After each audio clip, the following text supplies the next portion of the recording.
documents and just look up National Security Archive of George Washington University, and you can get dozens of documents. It's a website called What Gorbachev Heard About NATO. Take a look, because everything you're told by the U.S. is a lie about this. But the archives are perfectly clear. So the decision was taken in 1994 to expand NATO all the way to Ukraine. This is a project. This is not one administration or another. This is a U.S. government project that started more than 30 years ago.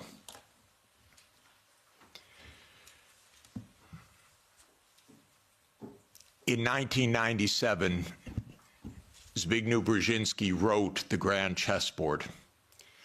That is not just musings of Mr. Brzezinski. That is the presentation of the decisions of the United States government explained to the public, which is how these books work.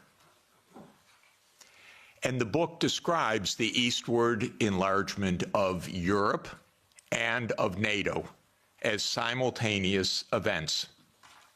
And there's a good chapter in that book that says, what will Russia do as Europe and NATO expand eastward? And I knew Zbigniew Brzezinski personally. He was very nice to me. I was advising Poland. He was a big help. He was a very nice and smart man, and he got everything wrong. So in 1997, he wrote in detail why Russia could do nothing but accede to the eastward expansion of NATO and Europe. In fact, he says the eastward expansion of Europe, and not just Europe, but NATO. This was a plan, a project. And he explains how Russia will never align with China. Unthinkable. Russia will never align with Iran. Russia has no vocation other than the European vocation. So as Europe moves east, there's nothing Russia can do about it.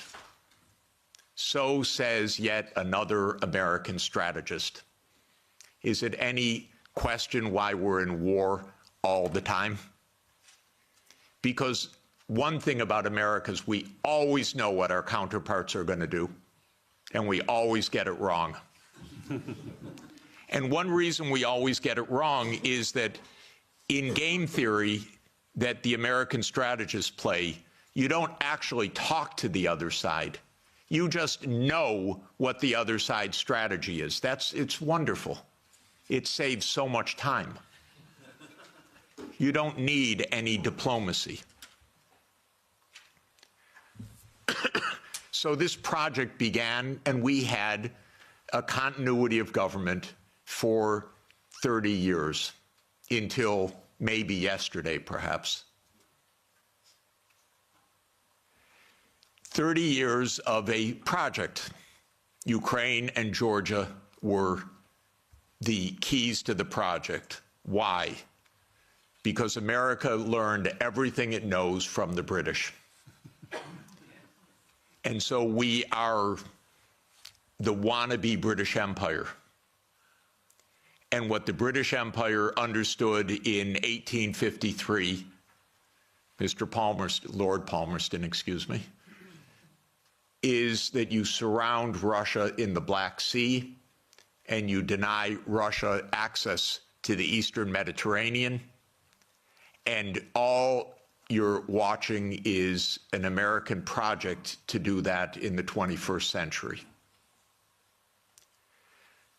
The idea was that there would be Ukraine, Romania, Bulgaria, Turkey, and Georgia as the Black Sea littoral that would deprive Russia of any international status by blocking the Black Sea and essentially by neutralizing Russia as more than a local power.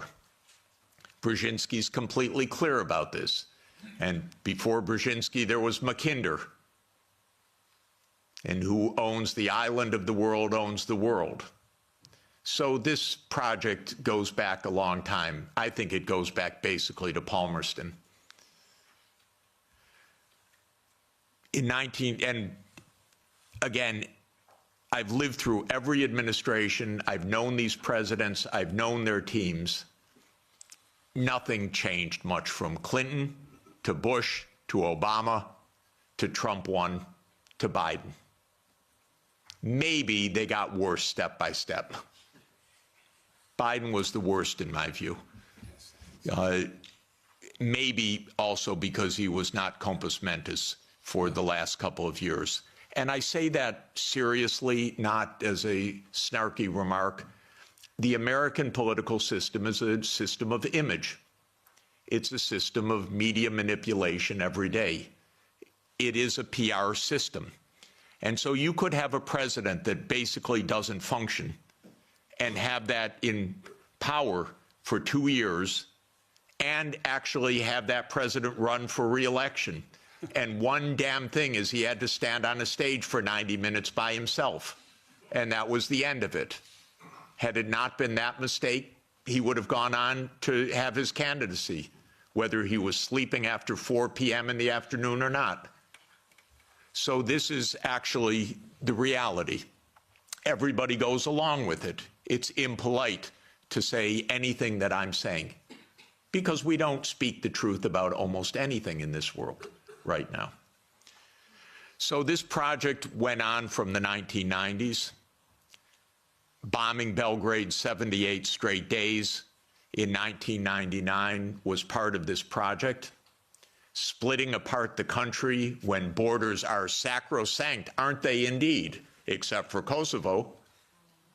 That's fine, because borders are sacrosanct except when America changes them. Sudan was another related project. The South Sudan rebellion. Did that just happen because South Sudanese rebelled? Or can I give you the CIA playbook to please understand as grown-ups what this is about? Military events are costly. They require equipment, training, base camps, intelligence, finance. That comes from big powers. That doesn't come from local insurrections. South Sudan did not defeat North Sudan or Sudan in a tribal battle. It was a U.S. project. I would go often to Nairobi and meet U.S. military or senators or others with deep interests in Sudan's politics. This was part of the game of unipolarity. So the NATO enlargement, as you know, started in 1999 with Hungary, Poland, and the Czech Republic. And Russia was extremely unhappy about it. But these were countries still far from the border. And Russia protested, but of course to no avail. Then George Bush Jr. came in. When 9/11 occurred, President Putin pledged all support. And then the U.S. Decided in September 20th, 2001, that it would launch 7 wars in 5 years. And you can listen to General Wesley Clark online talk about that. He was NATO's Supreme Commander in 1999. He went to the Pentagon on September 20th, 2001. He was handed the paper explaining 7 wars. These, by the way, were Netanyahu's wars. The idea was partly to clean up old Soviet allies and partly to take out supporters of Hamas and Hezbollah. Because Netanyahu's idea was there will be one state, thank you, only one state. It will be Israel. Israel will control all of the territory. And anyone that objects, we will overthrow. Not we exactly, our friend, the United States. That's U.S. policy until this morning. We don't know whether it will change. Now, the only wrinkle is that maybe the U.S. will own Gaza instead of Israel owning Gaza. But the idea has been around at least for 25 years. It actually goes back to a document called Clean Break that Netanyahu and his American political team put together in 1996 to end the idea of the two-state solution. You can also find it online. So these are projects, these are long-term events. These aren't, is it Clinton, is it Bush, is it Obama?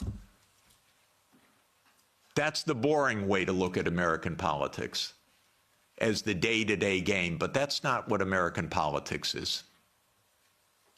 So the next round of NATO enlargement came in 2004 with 7 more countries: the 3 Baltic states, Romania, Bulgaria, Slovenia, and Slovakia. At this point, Russia was pretty damn upset. This was a complete violation of the post-war order agreed with German reunification.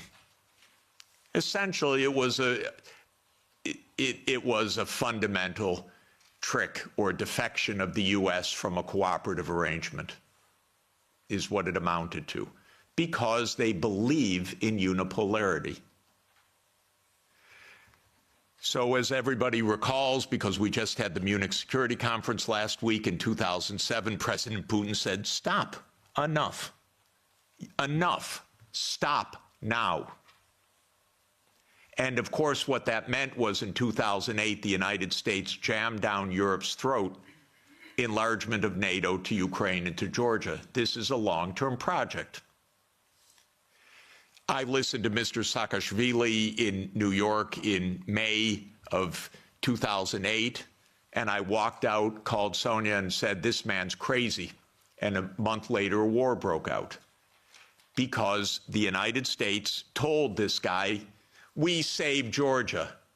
And he stands at the Council on Foreign Relations, says, Georgia's in the center of Europe. Well, it ain't, ladies and gentlemen. It's not in the center of Europe. And the most recent events are not helpful for Georgia, for its safety, and your MPs going there, or MEPs going there, and European politicians. That gets Georgia destroyed. That doesn't save Georgia. That gets Georgia destroyed. Completely destroyed. In 2008, as everybody knows, our former CIA director, William Burns, sent a long message back to Condoleezza Rice. Niet means niet, about expansion. This we know from Julian Assange, because believe me, not one word is told to the American people about anything, or to you, or by any of your newspapers these days. So we have Julian Assange to thank, but we can read the memo in detail.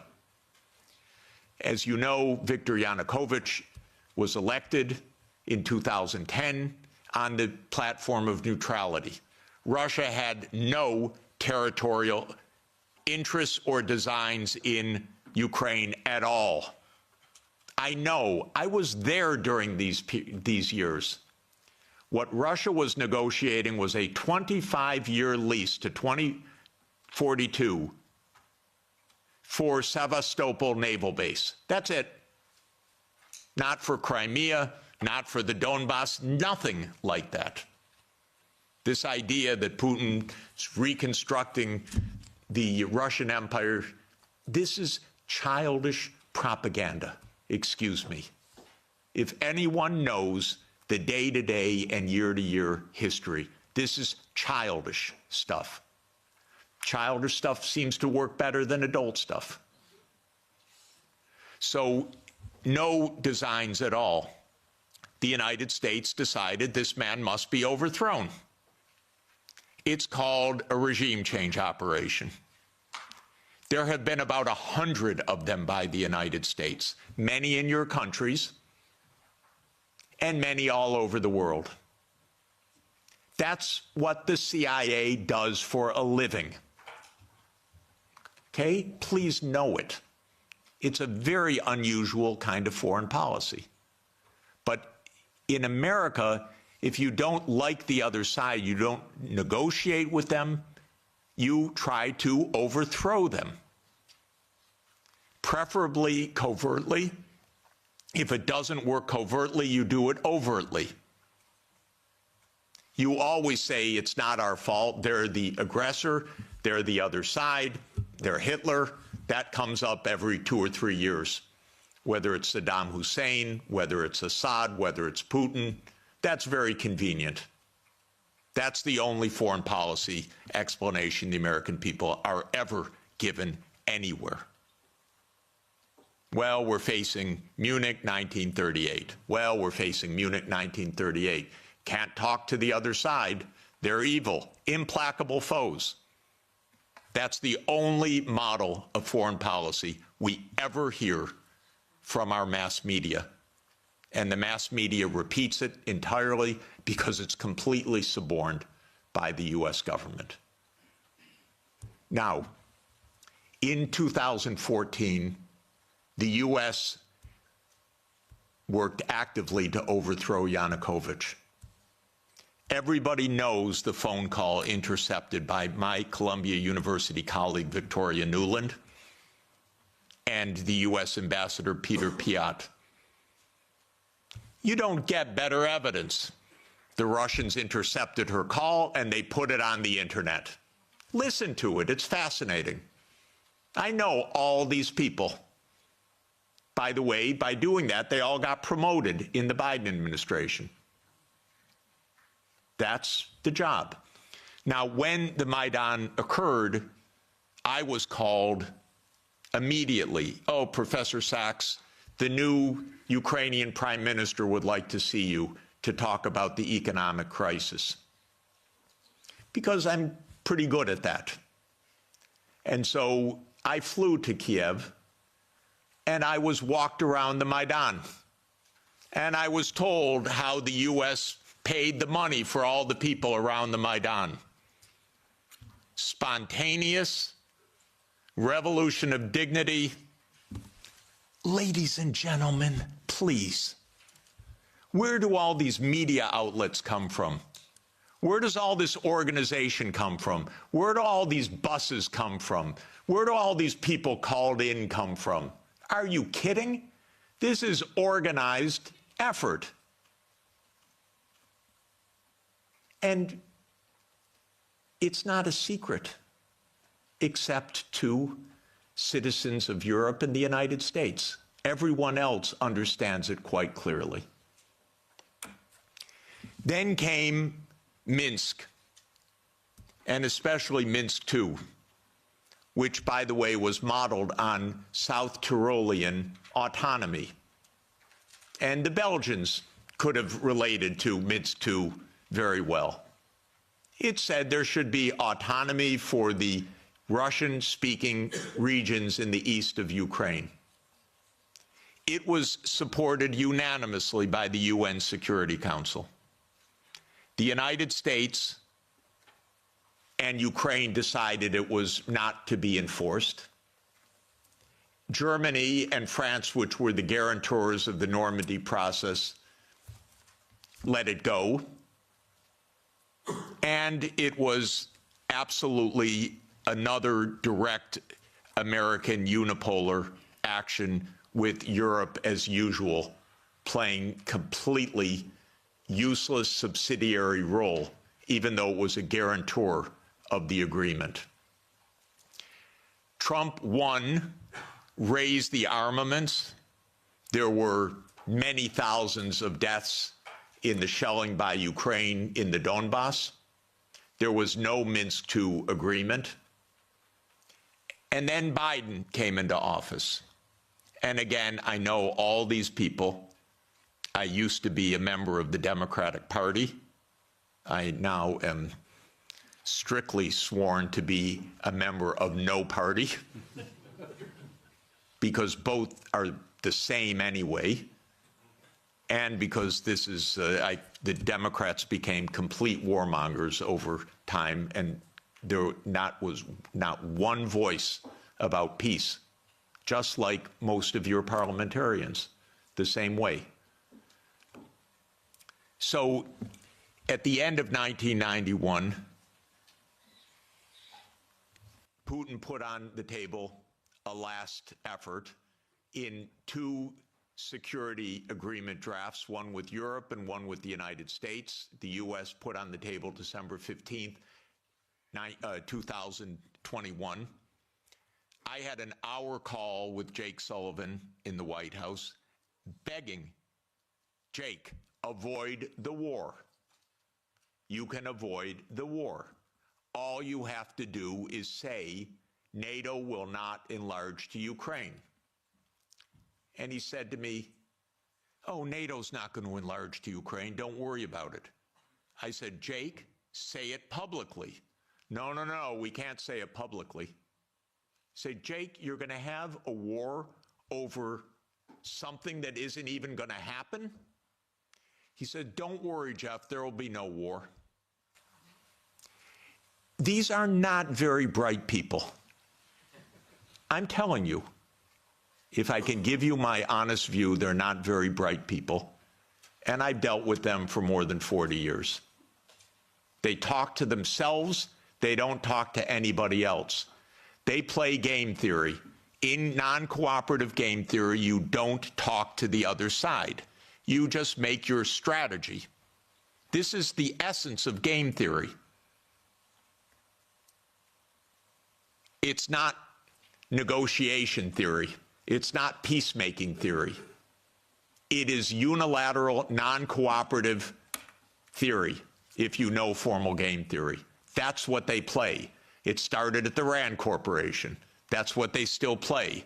In 2019, there's a paper by Rand, How Do We Extend Russia? Do you know they wrote a paper, which Biden followed, How Do We Annoy Russia? That's literally the strategy. How do we annoy Russia?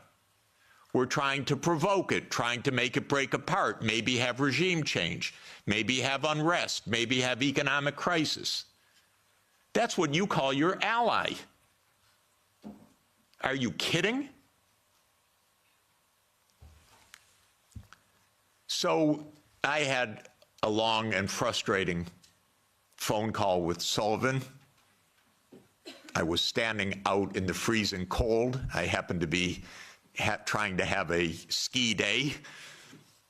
And there I was, Jake, don't have the war. Oh, there'll be no war, Jeff. We know a lot of what happened the next month, which is that they refused to negotiate. The stupidest idea of NATO is the so-called open door policy. Are you kidding? NATO reserves the right to go where it wants without any neighbor having any say whatsoever? Well, I tell the Mexicans and the Canadians, don't try it. You know, Trump may want to take over Canada.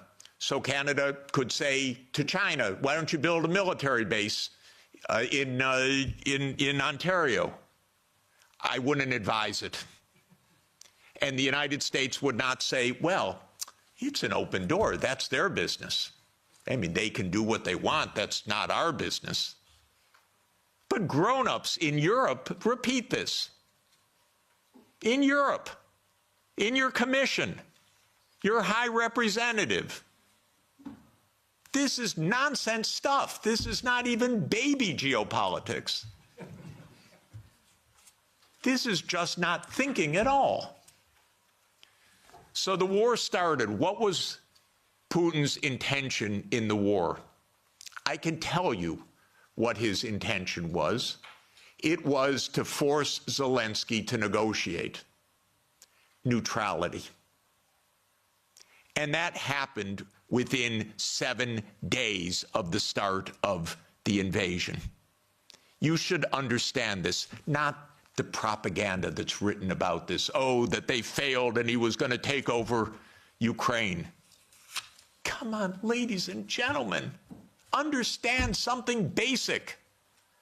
The idea was to keep NATO, and what is NATO? It's the United States, off of Russia's border.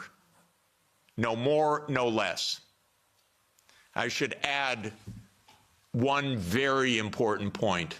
Why are they so interested?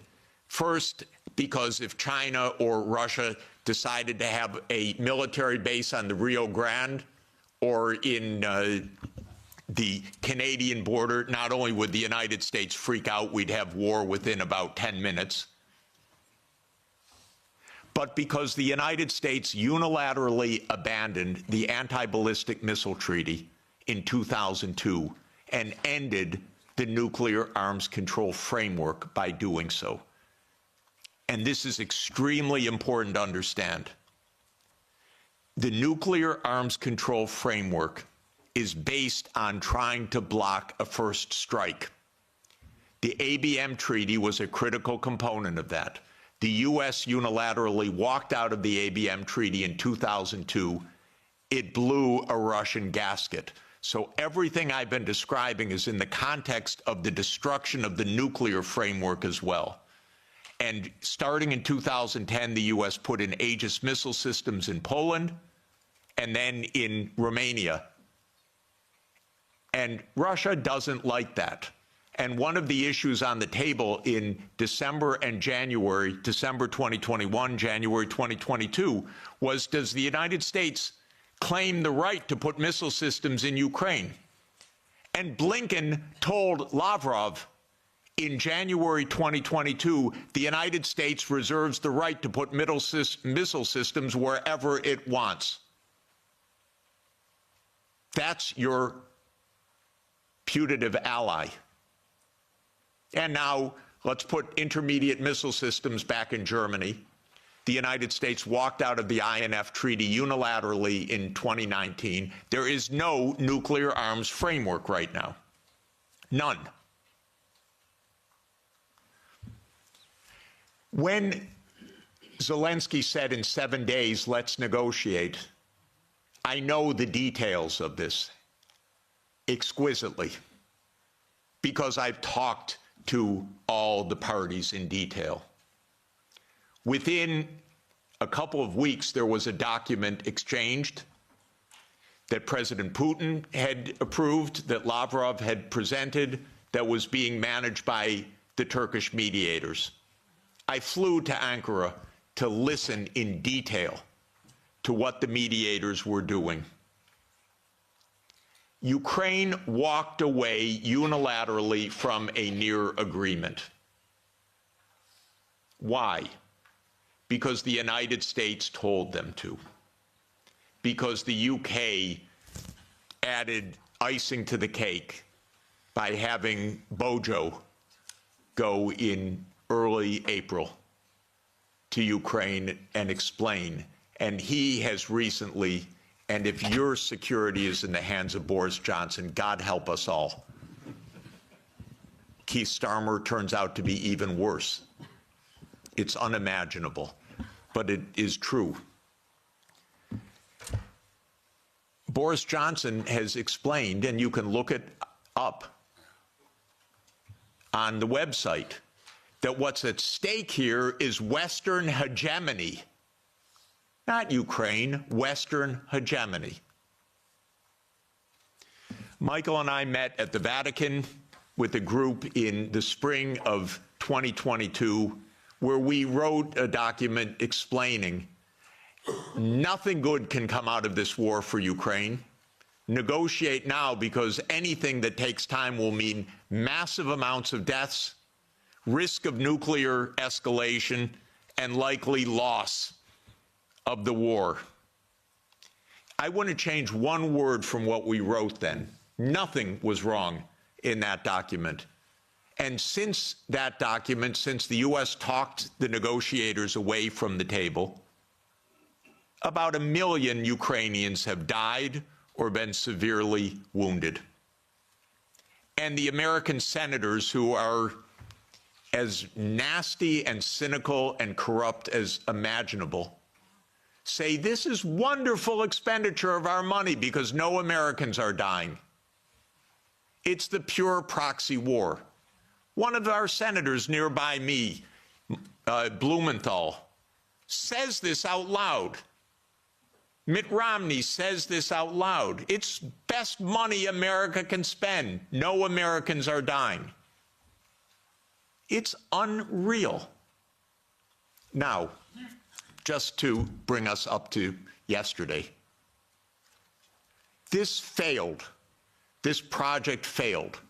The idea of the project was that Russia would fold its hand. The idea all along was Russia can't resist, as Zbigniew Brzezinski explained in 1997.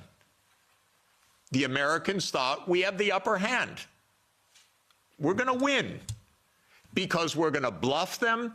They're not really going to fight. They're not really going to mobilize.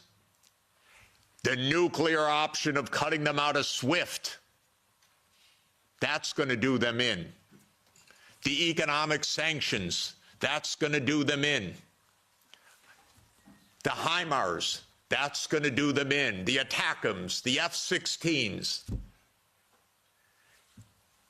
Honestly, I've listened to this for 70 years. I've listened to it as semi-understanding, I'd say, for about 56 years. They speak nonsense every day. My country, my government.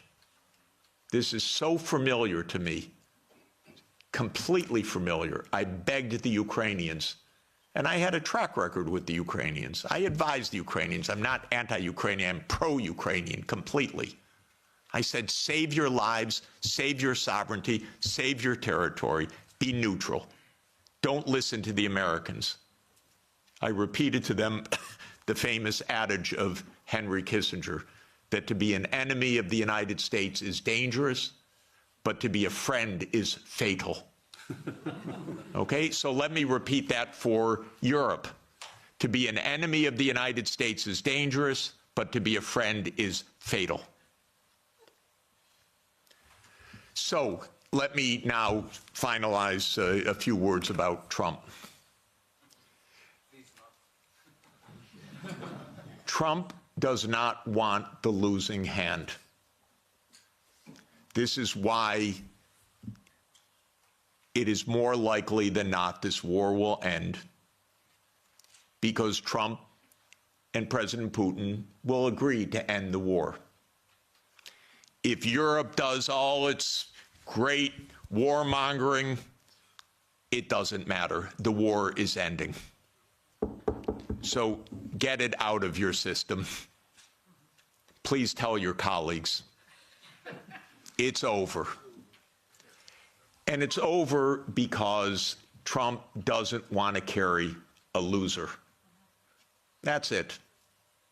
It's not some great morality. He doesn't want to carry a loser. This is a loser. The one that will be saved by the negotiations taking place right now is Ukraine. Second is Europe. Your stock market's rising in recent days by the horrible news of negotiations. I know this has been met with the sheer horror in these chambers, but this is the best news that you could get. Now, I encouraged, they don't listen to me, but I tried to reach out to some of the European leaders. Most don't want to hear anything from me at all. But I said, don't go to Kiev. Go to Moscow. Discuss with your counterparts. Are you kidding? You're Europe. You're 450 million people. You're $20 trillion economy. You should be the main economic trading partner of Russia. It's natural links. By the way, if anyone would like to discuss how the U.S. blew up Nord Stream, I'd be happy to talk about that.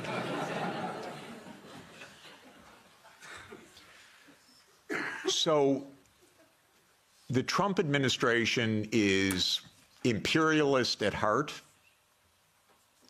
It is